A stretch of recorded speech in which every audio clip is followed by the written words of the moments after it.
आपके साथ स्वाद से मैं हूं वकार अहमद। आज कालाम में मौजूद हूं और बर्फबारी का सिलसिला खूब जारी है। बर्फबारी को देखने के लिए मुल्क भर से बड़ी तादाद में सयाह इस वादी में पहुंच चुके हैं और बर्फबारी में खूब लुत्फानंदोज हो रहे हैं।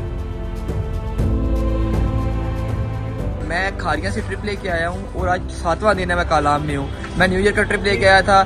स्नोफॉल ने इतना मज़ा दिया कि मैं वापस नहीं गया और मेरे साथ तकरीबन 10 क्लाइंट्स ने अपना ट्रिप एक्सटेंड किया। मेरा एक दूसरा ग्रुप भी लगा हुआ है। ये जीपें लगी हुई हैं जो इस वक्त लेके जा रही हैं और अल्लाह पाक खैर करेगा। इंशाल्लाह कराम की रौनकें ऐसी दोबारा बहाल होगी, साथ बहरीन की भी होंगी। हम लोग लाहौर से आए हैं और यहाँ पर बहुत मज़ा आ रहा है। पूरी फैमिली आई है हम लोग और यहाँ पर बहुत इंजॉय कर रहे हैं लाइव स्नोफॉल में।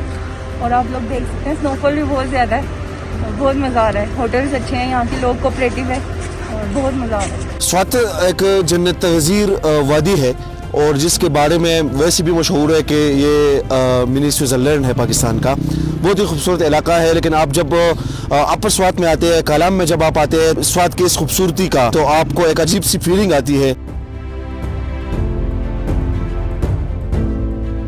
हालिया बर्फबारी में कालाम और मुख्तलिफ जो सियाहती मकामात है उसमें वज़ीर आला खैबर पख्तूनख्वा के अवामी एजेंडे के तहत टूरिस्ट फैसिलिटेशन के लिए अपर स्वात डेवलपमेंट अथॉरिटी ने भरपूर इक़दाम उठाए हैं और कालाम में तकरीबन 70% होटल जो है वो भरे हुए हैं और मुल्क भर से सयाह वहाँ पे मौजूद है, स्नोफॉल को एंजॉय कर रहे हैं। तो अपर स्वात डेवलपमेंट अथॉरिटी जो है वो सयाहों को बेहतर सहूलियात फराहम करने के लिए जितनी भी शराइ है उस पर काम कर रही है।